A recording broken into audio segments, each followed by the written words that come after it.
Saludos amigas y amigos, hoy es 14 de junio del 2021, día lunes, y estamos ya listos para acompañarles y para que ustedes nos acompañen, por supuesto, en este programa La Otra Mirada. El invitado de hoy es muy especial por el tema que vamos a topar, que es la situación de la cultura en el Ecuador. Así es que le presentamos.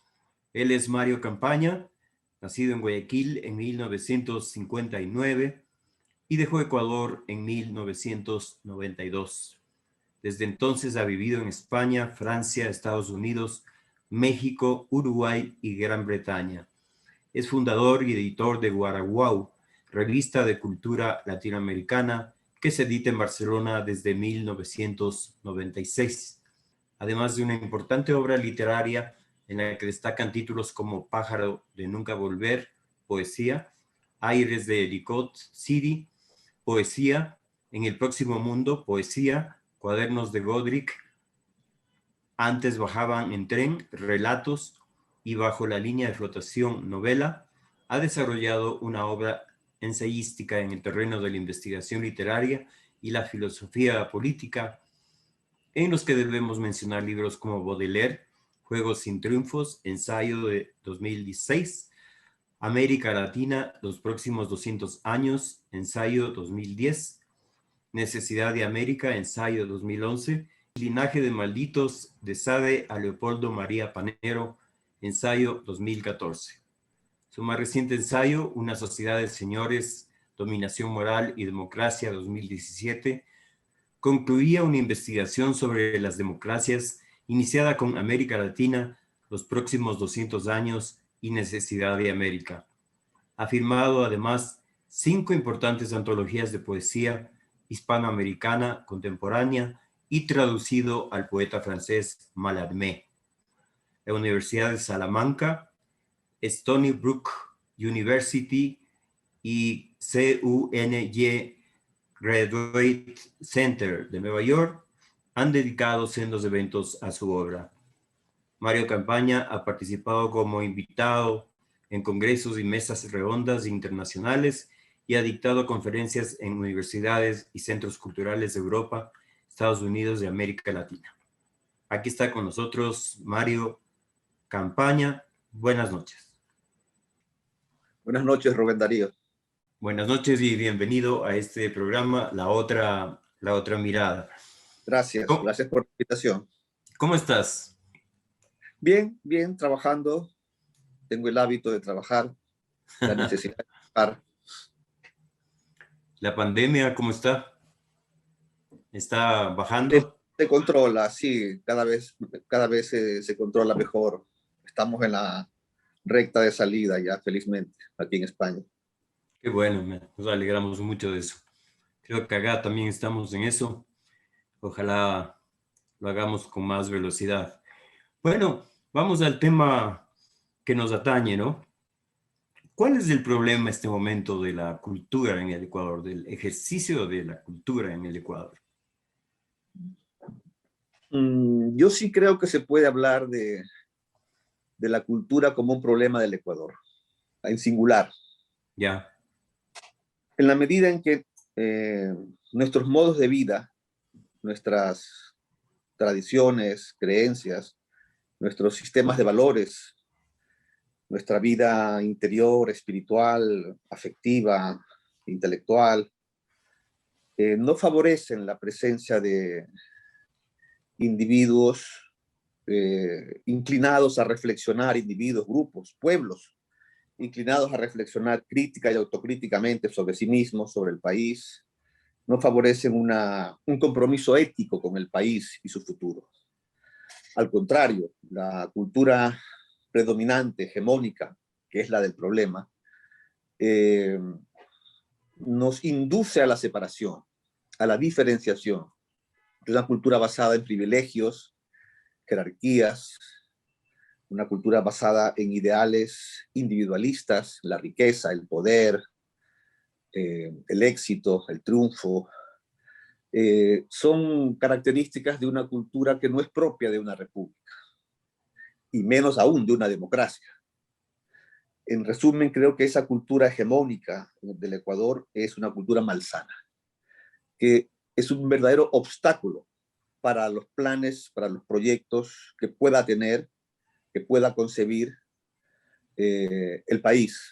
No favorece la ideación de metas comunes, no favorece la ambición de un futuro valioso para todos, todas las clases, todos los grupos, todas las regiones. Y en ese sentido, repito, es un problema para el Ecuador, esa cultura. Esta cultura hegemónica de la que tú hablas tiene dos características, según te entiendo.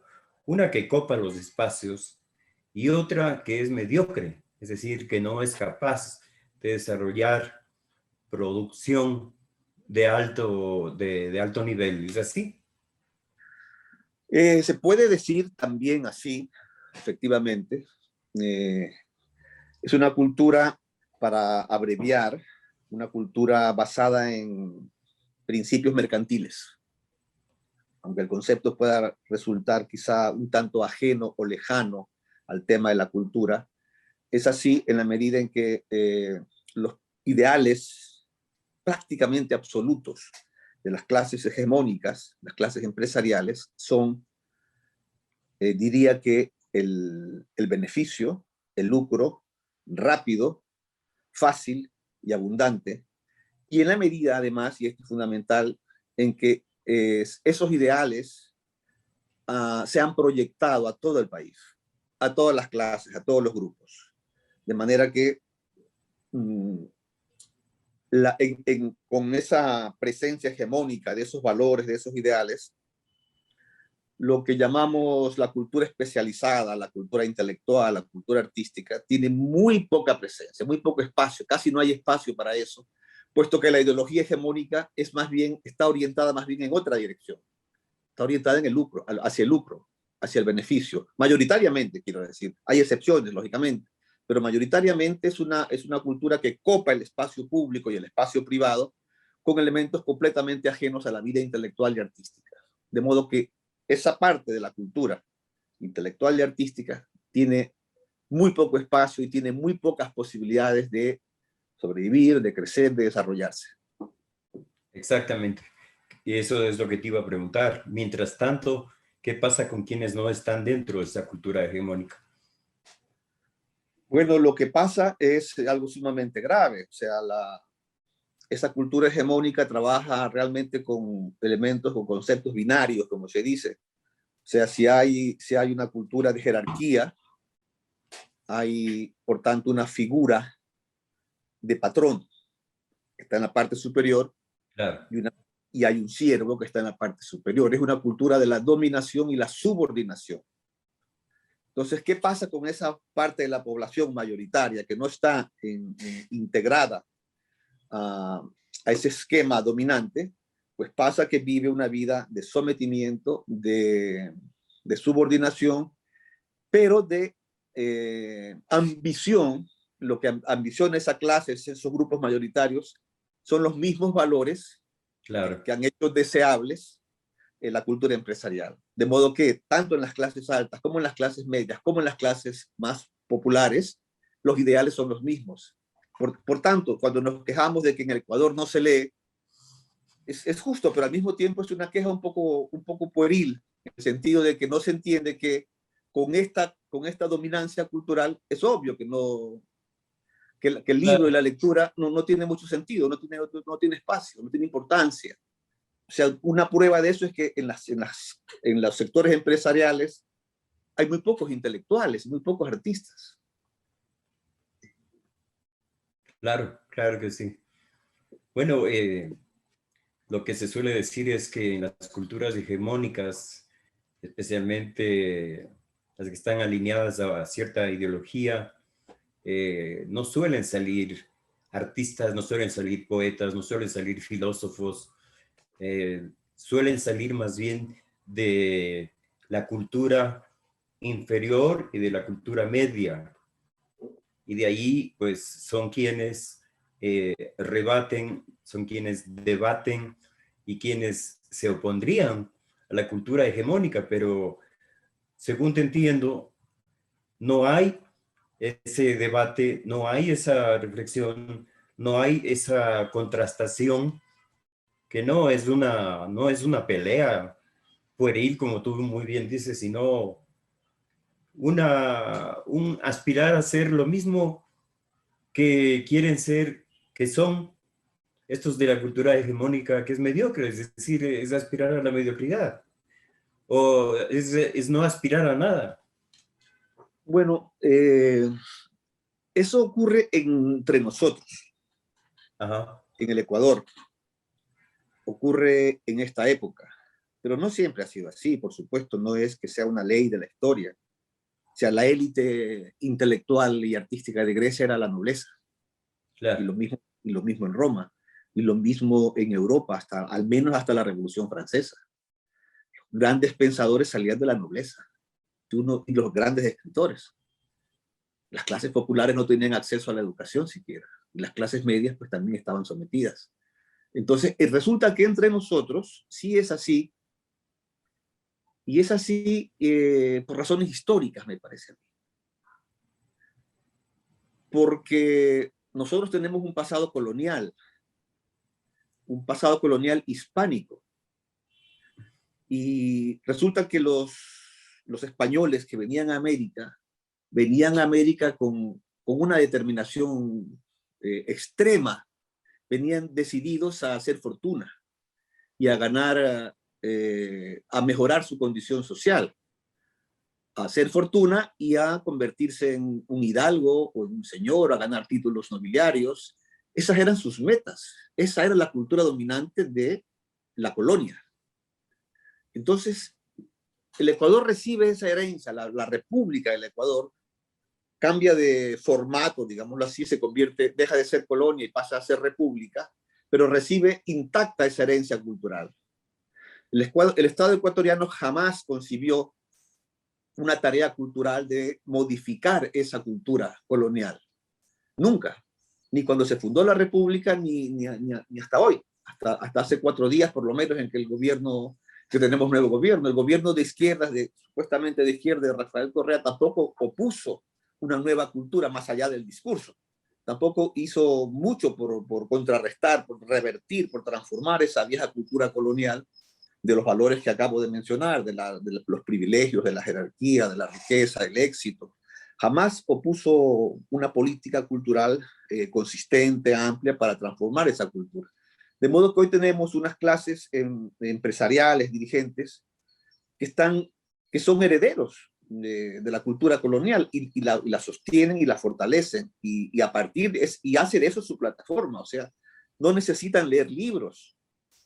O sea, los claro. empresarios de Guayaquil o de Quito no necesitan y no tienen interés en leer libros. Es una cultura, es una clase iletrada. No necesita de ópera, no necesita de música académica, no necesita de teatro, no necesita de la cultura intelectual y artística, en resumen, porque sus ideales están por otro lado.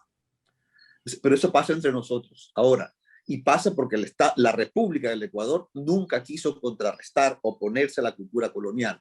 La ha dejado sobrevivir, ha hecho de la cultura colonial un capítulo vivo todavía. O sea, la colonia, desde el punto de vista, al menos en lo cultural, no sé en lo económico, en lo cultural, la colonia sigue viva en la República del Ecuador de hoy.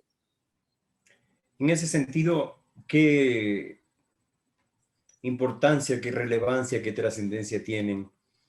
Por un lado, la Casa de la Cultura, creada en 1949, y luego el Ministerio de Cultura, creado por el régimen de Rafael Correa. ¿Qué importancia tienen esas instituciones para poder mover la cultura, para que la cultura vaya cambiando su perfil y vaya quitándose todas estas basuritas que tú estás mencionando, Mario? Es una importancia menor, residual, marginal, porque en verdad yo creo que se equivocan los agentes culturales ecuatorianos cuando insisten en que el problema de la cultura es el presupuesto. Siempre están reclamando mayor presupuesto Sí, para la cultura, para el Ministerio de Cultura. Ese no es el problema principal. El problema principal, repito, es que eh, la cultura dirigente, la ideología dirigente está en otra dirección. Ha descartado este ámbito de la cultura intelectual y artística, de sus metas, de sus ideales. O sea, me explico, la cultura empresarial ecuatoriana, con ideales mercantiles, tiene además una visión muy estrecha, incluso de la actividad empresarial, porque ni siquiera es capaz de concebir lo que se conoce ahora como industrias culturales, o sea, no es capaz de concebir las posibilidades de rentabilidad, las posibilidades económicas que tiene la cultura especializada. O sea, en Estados Unidos, por ejemplo, no hay un ministerio de cultura. Y sin embargo, la cultura de ese país, la cultura especializada, intelectual y artística es poderosa. Claro. ¿No? En Europa, en España, que es lo que mejor conozco, hay un caso ejemplar realmente sobre esto, para ilustrar perfectamente lo que quiero decir con la estrechez de miras del empresariado ecuatoriano en lo que tiene que ver con la cultura. La editorial Planeta. Ajá. La editorial Planeta empieza como una empresa de edición y distribución y venta de libros. Encontró ahí un nicho de mercado, un mercado. Apostó por esa zona de mercado. Y la editorial Planeta, el grupo Planeta que se llama ahora, es hoy uno de los grupos económicos más poderosos de España. O sea, encontró que la cultura, la industria cultural, es un área de desarrollo económico importantísimo. Y apostaron por eso. Entonces, saltaron de la publicación de libros, saltaron al audiovisual, se hicieron propietarios de radios, de televisión, y saltaron ahora hace no mucho a la educación. Entonces son propietarios a la educación privada, de bibliotecas, de centros especializados de enseñanza de negocios, de enseñanzas de idiomas, etc. Esas posibilidades económicas, el empresariado ecuatoriano no puede llegar a verlos, de modo que la cultura no es un campo de inversiones y de trabajo para el empresariado ecuatoriano. En ese sentido, lo que pueda hacer el Ministerio de Cultura y la Casa de la Cultura es ínfimo. Incluso en la Casa de la Cultura, diría yo que ni siquiera en los ideales ha podido ser una respuesta ecuatoriana para los problemas heredados del periodo colonial, porque la Casa de la Cultura se concibe desde el comienzo como una institución de privilegios, una institución que atiende las necesidades culturales solo de un pequeñísimo sector del país, de la cultura letrada y artística. O sea, un puñado de personas que se dedican a la literatura, a la filosofía, a la danza, al teatro, al cine. Es un puñado de personas. La Casa de la Cultura está concebido como una cosa elitista también. Claro. Entonces, menos podía aún responder a las necesidades culturales del país. Desde su nacimiento, desde su concepción, la Casa de la Cultura tiene esa ilegitimidad. De modo que lo que pueda hacer, lo que pueda concebir, plantear el Ministerio de Cultura y la Casa de la Cultura es prácticamente nulo. Aparte de los problemas más específicos, más particulares que tiene su funcionamiento, que son ya, que hay que ponerlos en el interior de ese gran problema que yo acabo de mencionar. Eso quiere decir que, por ejemplo, aquella famosa frase de Benjamín Carrión, fundador de la Casa de la Cultura, es pura retórica eso de que no podremos ser potencia económica, potencia política, potencia bélica, pero sí podemos ser una potencia cultural. Eso es pura retórica. Delirio, creo yo. Delirio de don Benjamín Carrión. Y una visión elitista de la cultura, claro. Claro. O sea, como si la cultura pudiera nacer de los individuos directamente. La cultura es como me parece que es Hegel quien compara a las artes, a los productos culturales y artísticos como un árbol. O sea, los frutos de la cultura, o sea, las obras, nacen de un árbol, pues nacen de unas raíces, nacen de un proceso de crecimiento. Y cuando no es así, cuando nace solo de individuos, lógicamente las posibilidades de fructificación, de cosecha, son muy menores, muy menores. O sea, la obra de un Miguel Ángel, por ejemplo, la obra de un Miguel Ángel es posible porque todavía en el Renacimiento hay una fuerza importante del sentimiento religioso, de la simbolización religiosa, y por eso puede hacer, y ya con dificultades, el juicio final en la Capilla Sixtina. O sea, porque tiene detrás toda una cultura de una civilización, la civilización cristiana europea. Pero don Benjamín Carrión piensa que el señor A o el señor B puede hacer grandes obras a partir de lo que es un individuo, una persona, que es muy poca cosa. Un individuo, una persona, ni siquiera alcanza a hacer una obra. Una obra siempre demanda más de lo que puede dar una sola persona. Claro que sí. Ahora tenemos un nuevo gobierno, Mario, y se supone que deberíamos tener alguna esperanza en que se construya una política de Estado relacionada con la cultura, que haya una política cultural fuerte, que haya una política cultural que nos lleve hacia un futuro mucho mejor en relación con la cultura. ¿Qué crees tú de eso? ¿Qué piensas? ¿Qué deberíamos plantearle, todos los que hacemos cultura, qué deberíamos plantearle a este gobierno? Bueno, en primer lugar, yo creo que es equivocado decir que las clases dirigentes no tienen una política cultural. Sí Ya, la tienen, sí la tienen. Esa es la cultura hegemónica. A tal punto la tienen y es tan fuerte que han hecho que esa cultura impere en todo el país. Es la cultura crematística y mercantil. Esa es la cultura que impera en el país, en ciudades como Guayaquil especialmente, pero también en Quito, en Cuenca, en todas las ciudades y en todas las clases. Sí, sí existe. Es un error seguir diciendo que necesitamos una política de Estado. Ya la tiene. Lo que pasa es que la tienen clases que no tienen ningún interés en la cultura intelectual y artística. Si hubiera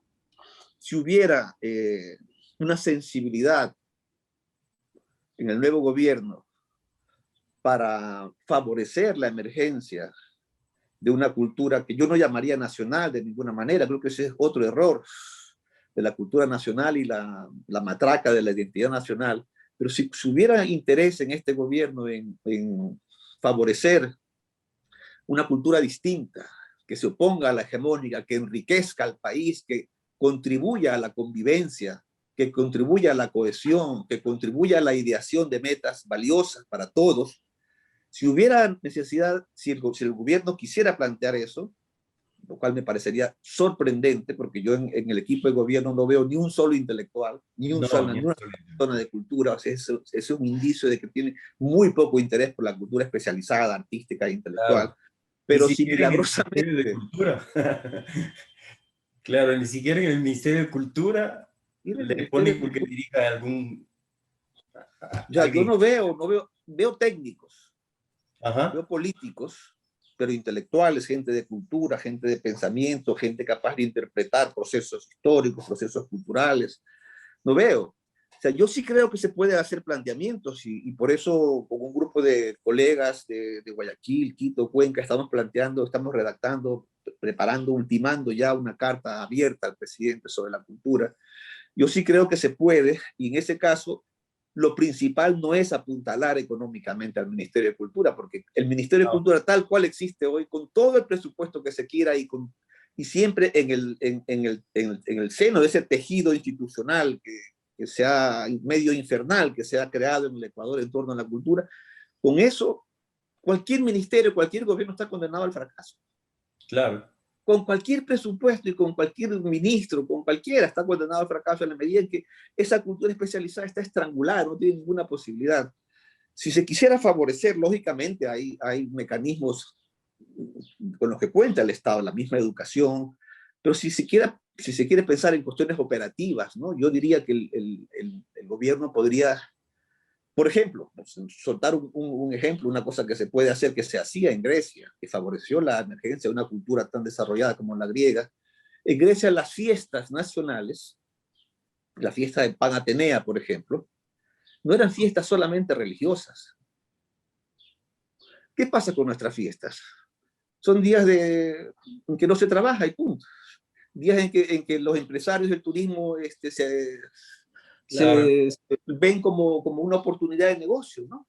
Pero en Grecia, las fiestas religiosas eran fiestas en las que los gobernantes incluían una cantidad enorme de certámenes.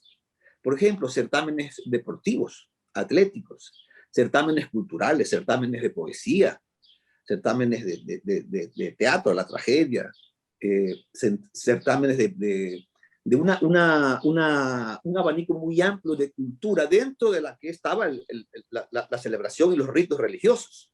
Pero con eso los ciudadanos griegos se pasaban todo el año preparándose para esas fiestas.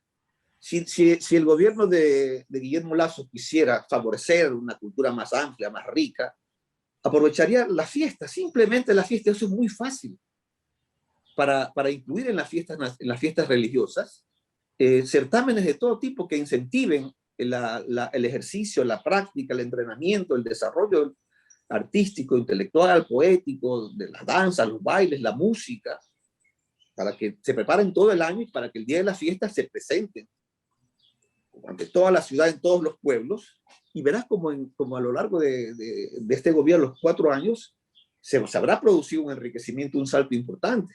Por ejemplo, digo el de las fiestas, ¿no? Una cuestión sumamente fácil. Por ejemplo, el Carnaval de Brasil. Todo el año los brasileños se pasan Todo el preparando. año. Todo el año. Así era en Grecia, solo que en Grecia era más amplio. La música, la poesía, el deporte, eran grandes fiestas dedicadas a la diosa, en el caso de Atenas, a la diosa Atenea, por eso era Pan Atenea. Dedicadas a la diosa, sí, era religioso, centralmente religioso, pero acompañado de un amplio despliegue de todo lo que era cultura. Esta es la otra mirada. Estamos con un destacado intelectual ecuatoriano, Mario Campaña, quien reside por el momento en España y con quien estamos reflexionando sobre el problema de la cultura en el Ecuador y cuáles son sus caminos posibles para el futuro. Mario, seguimos con Mario Campaña en este diálogo importantísimo sobre la cultura presente y la cultura del futuro en el Ecuador. Mario, tú hablabas de una carta que están preparando los intelectuales del Ecuador. Obviamente tú eres parte de ellos. Al presidente Guillermo Lasso, ¿qué va a contener esa carta en su esencia? Bueno, queremos apuntar a la consideración de la cultura como un elemento global, no solo como la cultura especializada en la cultura intelectual o artística. Repito que partimos de la consideración de que la cultura hegemónica es una cultura malsana y que lastra y frena cualquier proyecto que emprenda el Ecuador, en la medida en que es una cultura que diferencia, que separa.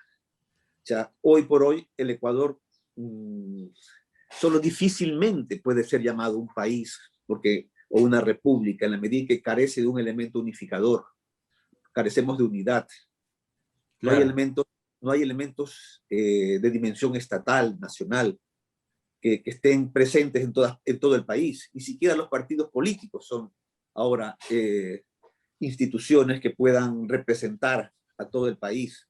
Hay partidos que tienen su base en Quito, en Guayaquil, lugares así, pero sectorializados. No tenemos nada. La Casa de la Cultura, desde luego, no es un elemento unificador. La Casa de la Cultura es Quito, básicamente, y los demás son pequeñas sucursales ahí. Es decir, esta carta apunta a considerar la cultura de parte del gobierno como un elemento así global y pedimos un planteamiento de mínimos, apuntando a los factores que más daño están haciendo en la vida del país, que son, uno, la violencia en que está sumido el país, apuntando a una acción cultural que mine, que confronte la cultura de la dominación masculina, la cultura del discrimen, la cultura de los privilegios y la cultura que considera a la ley, a la norma que nos rige, como un producto de la improvisación individual. Eso se favoreció en el periodo en el gobierno de Rafael Correa, me parece. La ley, claro. la ley era lo que quería Correa. Ajá. Y en los pequeños reinos provinciales, regionales, en Guayaquil, la ley era lo que quería Nebot. Ajá. Y en Cuenca y en Manabí, etcétera. O sea, no disponemos hoy por hoy el país, las personas que habitan el país, en las personas que habitan el país, creo que no predomina una noción de cultura, perdón, de ley y de norma como fruto de un consenso colectivo. Y eso afecta profundamente a la propia institucionalidad del país. O sea, no hay norma que valga en el Ecuador prácticamente. Yo esta vez que fui a Ecuador, 3 veces me encontré con personas en situaciones cotidianas, comunes, corrientes, que me decían, cuando yo invocaba la ley, me decían, ¿qué ley? La ley es lo que yo digo. Claro. Esto está interiorizado en el Ecuador. La ley es lo que dice el más fuerte. Eso se aprendió por mimetismo del gobierno precedente. La ley era lo que quería Correa. Entonces la carta apunta a ese mínimo, insisto, no pedimos que se confronten todos los elementos de freno, de obstáculo, pero sí los más urgentes, son la violencia general, la violencia contra la mujer, en los discrímenes por razones étnicas, sociales, señalando particularmente el discrimen que padecen los indígenas de la costa, los indígenas de la sierra, los indígenas amazónicos, los afrodescendientes, las personas con algún grado de discapacidad, las personas con sexualidades heterogéneas como LGTQ, etcétera. Pedimos que se combata más directamente eso. Pero como digo, es cosa de mínimos. O sea, el gobierno lo puede hacer, pero en la medida en que eso se vaya cumpliendo, desde luego la sociedad ecuatoriana debe ir exigiendo la expansión de esas políticas hacia otros terrenos, hacia otras lacras sociales, culturales que tenemos nosotros como ecuatorianos, ¿no? Y en ese sentido, yo creo que con respecto a la cultura especializada, intelectual y artística, podemos pedir cosas concretas. O sea, podemos pedir, por ejemplo, que las fiestas se expandan y de paso incorpore los elementos culturales, intelectuales, artísticos, deportivos, pero también que apunte a las principales debilidades del sistema, ya fuera del ministerio, fuera de la Casa de la Cultura, que dos entes que nunca han considerado de manera seria los problemas concretos, reales, operativos de la cultura especializada. Pero yo tengo la impresión de que una necesidad enorme de esta cultura especializada, un problema enorme es la ausencia de crítica, claro. de críticos especializados. Necesitamos una crítica especializada, honesta, preparada, culta, aguda, amplia, que pueda hacer crítica de la cultura, que pueda hacer crítica de la literatura, que pueda hacer crítica de la música, crítica de la pintura, pero de manera profesional. Eso creo que tenemos que pedirle al gobierno, o sea, que promueva la especialización en la crítica. O sea, si un presidente decide enviar a 40 personas del Ecuador a hacer estudios internacionales sobre crítica cultural, sobre crítica literaria, sobre crítica musical, se daría un buen paso. Claro. Se daría un gran paso. Y si creamos institutos para que se formen los críticos en el Ecuador, se daría un paso aún mayor también. Asimismo, necesitamos profesionales especializados, altamente desarrollados en las materias de la edición. O sea, la edición no es un hobby. Hace falta editores especializados de gran desarrollo. O sea, el papel de los editores es esencial en el desarrollo de la cultura especializada, la cultura literaria y artística, y también de la cultura intelectual. Yo te pongo un ejemplo. Baudelaire, cuando tenía Las Flores del Mal listas, lleva sus poemas a la editorial Poulet Malassis, al editor Poulet Malassis. Poulet Malassis recibe los poemas, lee los poemas y dice, estos 20 poemas no están listos para publicarse. No los publico. por esto y por estas razones. A Baudelaire. Qué bestia. Es un editor de verdad. Está Claro, preparado. Está claro. preparado. Ese señor tiene argumentos para decirle a un gran poeta que estos y estos y estos poemas todavía no están listos, que deben ser rehechos. Baudelaire, que es un hombre culto, un intelectual, es un artista enorme, tiene la capacidad y la sensibilidad para reconocerlo y aceptarlo. Las Flores del Mal, en su primera edición, no es un gran libro todavía, de 1857. Se convierte en un gran libro en la segunda edición, en 1861, 4 años después. En esos 4 años, Baudelaire reescribe, desarrolla esos 20 poemas y más, e incorpora a la segunda edición grandes poemas, que hace crecer el libro enormemente. He ahí el rol que jugó el editor. Ahora, qué interesante esto, Mario, es súper interesante. Yo diría que ahí faltan dos elementos, ¿no? No que te faltan a ti, sino en este proceso. Uno, la autocrítica. La crítica, en primer lugar, la crítica profesional. Qué jodido que es ser autocrítico. Y dos, aceptar lo que el otro te dice y te dice para que tú seas mejor, para que tu producto tenga mayor calidad. Acá los editores son gente que se gana sus $100 y publica cualquier cosa porque ese es su negocio. No le dice al autor, oye, esto no está bien, no, esto no puede servir, Pero esto no puede. tampoco tiene competencia, tampoco tiene preparación para eso.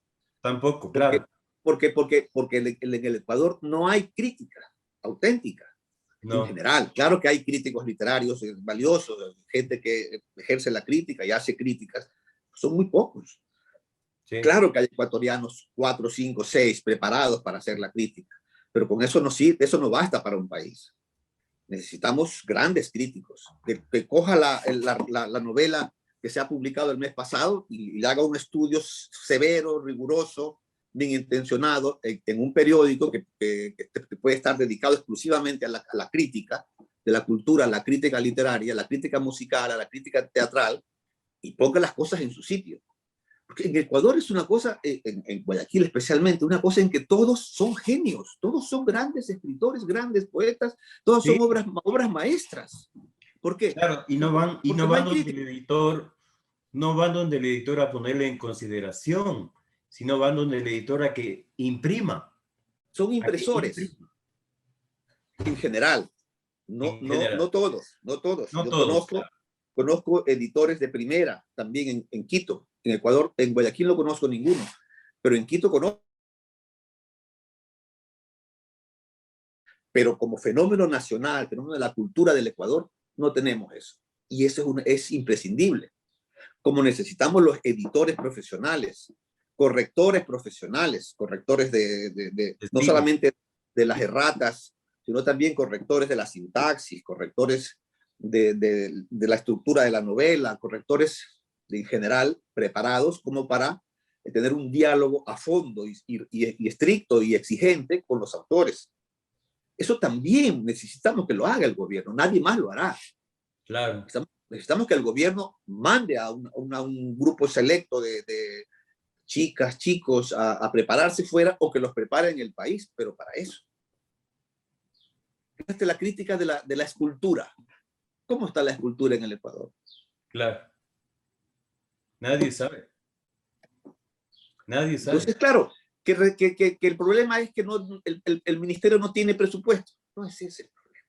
Por Dios. Que la Casa de la Cultura no tiene, tampoco es ese el problema. Hay unas perversiones horribles ahí. O sea, esto de los fondos concursables, por ejemplo, del ministerio, eso genera clientelismo. Otra forma de la cultura colonial, otra supervivencia de la cultura colonial. El Mario, clientelismo. clientelismo y amiguismo también, ¿no? Amiguismo, Amiguismo también. los amigos son clientes al final. Exacto. Son clientes. O sea, le doy el fondo a mi amigo, a este amigo que además es una cuestión de una característica del campo, una de las características del campo cultural ecuatoriano, yo entiendo que es el carácter servicial. Hay mucha servidumbre, carácter cortesano, diría. Ajá. Hacer la corte, al ministro, al poder en definitiva, ¿no? ¿Por qué? Porque allí va a tener los fondos concursables, va a tener el premio. Eso es un modelo genial, el de los fondos concursables, es un modelo genial de la clase gobernante mexicana. O sea, ellos idearon el Sistema Nacional de Creadores y los fondos concursables, que es lo, sospecho yo que de ahí es que copia Ramiro Noriega, que es el que pone en marcha los fondos concursables. ¿Y qué pasa? ¿Por qué se persigue con eso? Se persigue lo que se ha logrado de manera total. Los intelectuales de México permanecen todos calladitos ante todo lo que ocurre en México. Exactamente. Porque todos están becados. Todos están becados. En ese Es una sentido, forma de callar la crítica claro, ya no solo literaria, sino política, social, ¿no? claro, por supuesto. Entonces sí necesitamos superar con esa herencia del clientelismo. Necesitamos la profesionalización, la especialización de los diferentes oficios que participan en la producción de libros, en la producción de obras musicales, en la producción artística en general.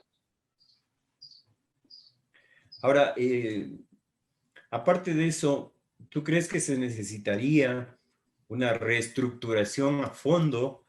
Suena un poco burocrático lo que voy a decir, pero una reestructuración a fondo de la Casa de la Cultura como institución y del Ministerio de Cultura. Hay gente que dice, pero ¿para qué sirve ese Ministerio de Cultura? No sirve para nada.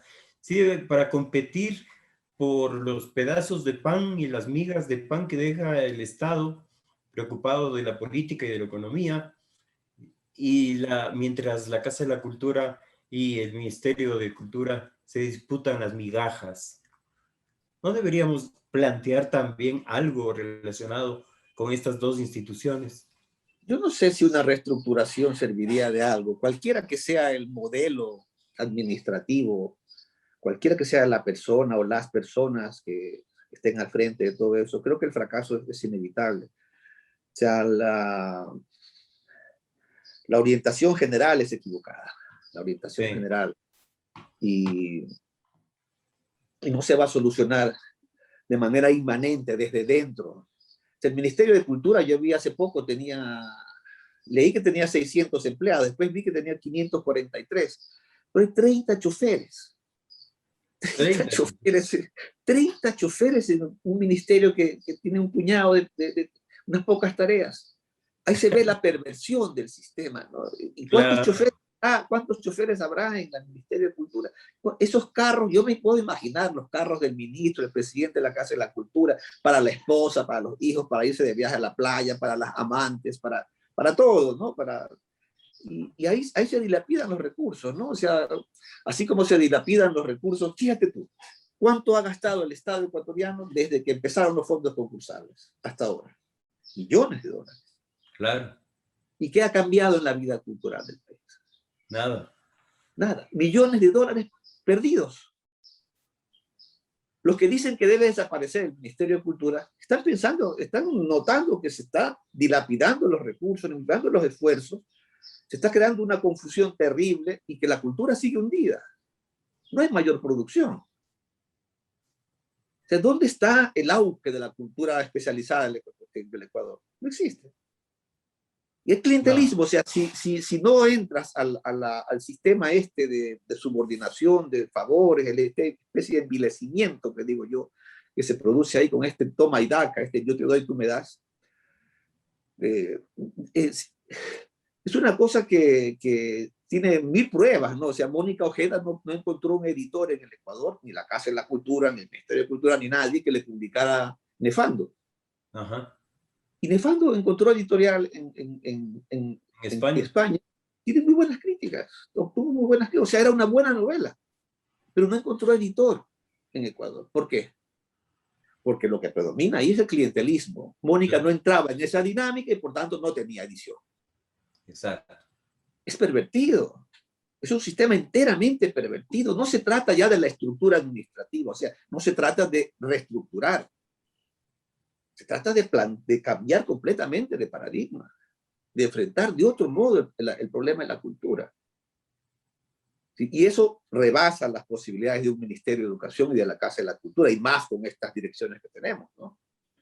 Eso requiere de una política de Estado, de un gobierno que lidere a toda la sociedad para la transformación cultural del país, para superar esta cultura heredada de la colonia, para que la vida cultural se mueva con patrones, con criterios, con valores más rigurosos, más ricos, más productivos.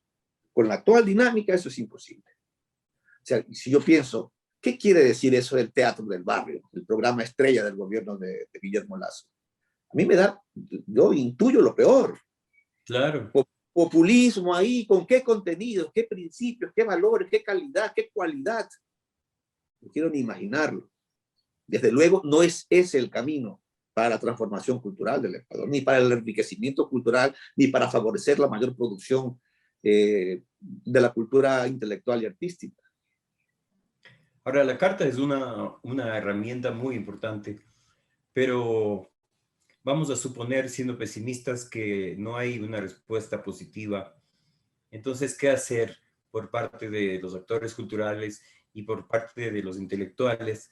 Porque una de las cosas importantes y maravillosas que me parece de la carta que tú estás planteando es que no solo habla del ejercicio artístico, sino de la cultura en general, de todo lo que significa cultura, que es política, que es violencia, que es economía, que es equidad, que, etcétera, que es respeto a los derechos humanos. Entonces, Claro. ¿cuál sería el siguiente paso que deberíamos dar en el caso que yo soy pesimista y en el caso de que el gobierno simplemente te diga, sí, claro, muchas gracias por la carta y se quede ahí? Mira, en el año 2009, nosotros, asimismo, un grupo de profesionales, colegas en Guayaquil, mandamos una carta abierta a Rafael Correa, al presidente, puesto que la ambición que mostró Correa al comienzo nos permitía imaginar o soñar con un cambio cultural radical. Hicimos una carta de máximos. Nos contestó el ministro de Cultura con una respuesta, bueno, pues sin ambición, una respuesta que confiaba en las políticas que él había decidido poner en marcha, o sea, los fondos concursables y esas cosas. A la vuelta de 10 años se ha demostrado que eso era inútil, que no iba a transformar al país, no iba a enriquecer la cultura del país. Es otro fracaso, ¿no? Entonces, ¿qué pasa? Yo recuerdo que una de las mantras de la época era socializar. A mí me llama la atención siempre cómo cada que voy al Ecuador encuentro la moda de un cierto concepto, una cierta palabra, y que en la mayoría de los casos es vacío. Entonces, en esa época recuerdo que la palabra clave, la palabra de moda era socializar. Bueno, pero esto no es democracia. La democracia no socializa. Aunque tiene la apariencia de que socializa, la democracia debate. Y si estamos en una república democrática, o si esa es la ambición, lo que necesitamos es mantener vivo el debate. Si el presidente Lasso no responde, hay que mantener el debate. Pero ¿cómo se mantiene el debate con instituciones muertas, sin espacios ni siquiera para el diálogo, ni siquiera para el encuentro, ni siquiera para la conversación, para el intercambio intersubjetivo? ¿Dónde están esos espacios? No existen. Son mínimos, o sea, y siempre son iniciativas bellas de personas privadas. O sea, yo estuve hace poco en Quito y vi que hay un espacio precioso en la media agua de los editores de Festina Lente. Iniciativa privada, esos son espacios, pero el Estado no fomenta, no se preocupa por abrir esos espacios de encuentro, esos espacios de socialización, de debate. Entonces, es un estado, una situación que si el gobierno tampoco esta vez manifiesta intenciones y o pone en práctica unas ciertas políticas para la recuperación del país, también en el terreno cultural, es angustioso. La situación es más angustiosa todavía de lo que es hoy, ¿no? O sea, no sé qué se puede hacer, porque allí ya solo queda como pasa desde hace años en el Ecuador, o sea, los esfuerzos privados, los esfuerzos individuales, en Quito especialmente, pero no solo en Quito, se cumplen todavía. Hay gente valiosa que hace sus investigaciones a trancas y barrancas, con sacrificio, incluso poniendo recursos propios para sacar adelante tal o cual proyecto. O sea, la defensa de esa vida quedaría en manos privadas, en los pocos recursos que tenemos los ciudadanos. Y eso el resultado es más bien de poco alcance, como es natural, ¿no? La cultura hegemónica de la que tú hablabas desde el principio es rival de los otros niveles de cultura, o podría concertarse con la cultura hegemónica espacios que sean de todos. Bueno, dada la escasa calidad de la cultura empresarial ecuatoriana, lo veo difícil, pero no son incompatibles por naturaleza.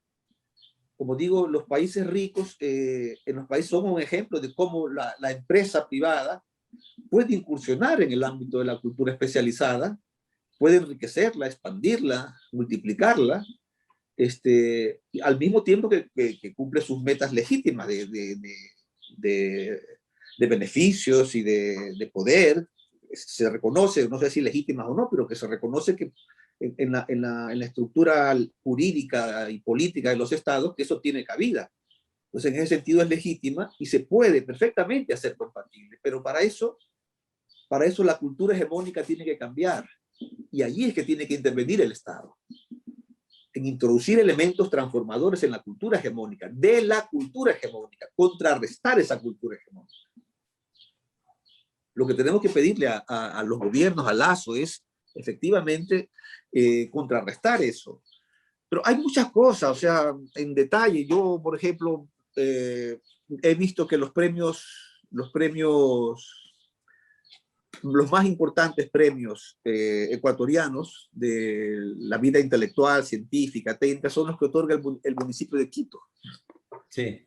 Pero el Estado ecuatoriano no tiene ninguna convocatoria anual. Ninguna. Para premiar los más logrados esfuerzos de la cultura especializada. O sea, no hay un premio nacional de la crítica en novela, en poesía, en antropología, en arquitectura. No hay premios nacionales, y esos son grandes incentivos, lógicamente, para esa vida especializada, esa vida artística e intelectual. Incluso se ha pervertido, creo que nació pervertido ya, la concesión del premio Espejo. Sí. O sea, otra forma de clientelismo, ¿no? ¿A quién le concedes el premio Espejo? Bueno, pues al amigo del ministro. A aquel que se gana la simpatía o los favores del ministro. Porque el premio Espejo, ¿quiénes lo conceden? ¿Quiénes seleccionan? El ministro y sus amigos. El ministro que le recomienda al presidente, que generalmente acata las recomendaciones del ministro. Eso es inconcebible. Los premios nacionales de cultura los elige el ministro prácticamente, un político. Claro, con el agravante de lo que nos decía Miguel Donoso Pareja cuando criticaba este premio. Él decía, y además te dan cuando tienes 80 años y ya casi no puedes hacer absolutamente nada con el premio. Es que es así.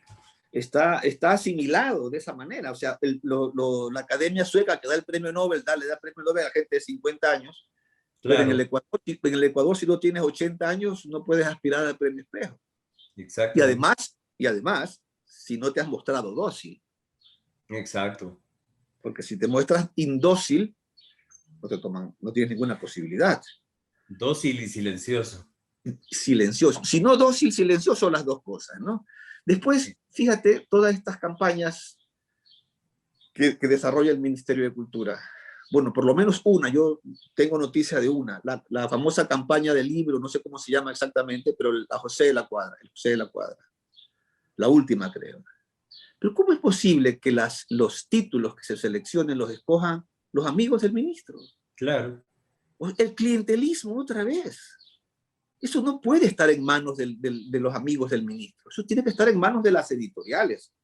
Tiene que haber un fondo, asimismo en régimen competitivo, una convocatoria para que las editoriales del país presenten sus propuestas, y tiene que estar en manos de las editoriales independientes la selección de libros y la publicación de los libros. No que sean 4 amigos del ministro quienes elijan los libros, los títulos. Ahí al albur de lo que se le ocurra a cada uno en ese momento, con buen o mal criterio. No puede Claro, ser. con el agravante de que se dicen escritores y ponen sus libros. Por ejemplo, llevan a ferias internacionales sus libros, 4 ejemplares de sus libros, y el resto, pues que se joda, ¿no? La verdad es así, Sí, no o sea, puedes. es que esa cultura, esa concepción que predomina en el Ministerio de Cultura, tiene como consecuencia precisamente la permisibilidad para que todo esto ocurra, para Sí, que ocurran los chanchullos, para que ocurran los abusos, las arbitrariedades. ¿Por qué? Porque esa es la dinámica del ministerio entero y de las casas de la cultura también. ¿A quienes le publican libros lo de las casas de la cultura? A sus amiguetes, a sus amantes, a quien sea, que está de a buenas con ellos. así es, Claro, o así. sea, el premio Espejo tiene que ser concedido por un comité de expertos. Tiene que recibir candidaturas y un comité de expertos nacional seleccionar y recomendar y otorgar un comité de expertos como ocurre en España. Claro. 10, 12 personas, como ocurre en el premio Nobel, como ocurre con los premios reputados y respetados. No puede ser que un político elija a quién se le va a dar. Eso permite toda clase de irregularidades. Es la concepción misma. Necesitamos que eso cambie. Necesitamos una convocatoria para la edición de libros que se presenten en las editoriales. Necesitamos que el premio Espejo sea concedido por un comité de expertos. Mi querido Mario, nos queda pocos minutos. Yo quisiera aprovechar y que aproveches también tú para sintetizar todo lo que hemos conversado y para suscitar. A mí me gusta eso de suscitador, y tú estás siendo este momento un suscitador, para suscitar que la gente se empiece a mover, que la gente empiece a actuar, porque ya basta también de brazos cruzados y de conformarnos como ellos tienen el poder, pues nosotros ya no podemos hacer nada. Entonces, un mensaje final, por favor, mi querido Mario. Yo tengo la impresión de que hay un dicho que cada vez valoro más, de que lo perfecto, lo excelente es enemigo de lo bueno. Sí, Entonces, si los agentes culturales, intelectuales, activistas aspiran a todo, puede eso ser legítimo, pero creo que es más eficiente si seleccionamos hacia dónde apuntar, si elegimos unos cuantos objetivos posibles y intentamos ponernos de acuerdo, dar consensos. Pero creo que hay muchas capillas entre los agentes culturales del Ecuador y eso es irreconciliable. así A es. no se habla con B, B no se habla con Z, y entonces no Sí. hay manera de un movimiento así fuerte, con fuerza, y eso es algo que tenemos que superar. O sea, no sé cómo, pero los agentes culturales creo que deberían renunciar a las exigencias eh, utópicas, las inalcanzables, quizá en este régimen político nuestro, y apuntar hacia logros medios, inmediatos, posibles, los posibles, no inmediatos en el sentido de que solamente van a satisfacer necesidades de corto plazo, no, de largo plazo, pero que todavía estén al alcance de lo que cabe esperar de este régimen político ecuatoriano, político y económico. O sea, no le podemos pedir al sistema político ecuatoriano una gran transformación radical de la cultura. Eso lo podían hacer en China, después de una revolución, la revolución cultural de Mao. Eso lo podían hacer en Cuba, una gran revolución cultural. ¿Cómo se puede hacer eso en Ecuador? No cabe. No cabe ni siquiera idearlo, ambicionarlo. Pero sí cabe eso, los logros parciales. Señores, la edición de libros, convocatorias para editoriales independientes. Señores, Premio Nacional Espejo en manos de un comité de expertos. Señores, fortalecer la crítica profesional, fortalecer la edición profesional.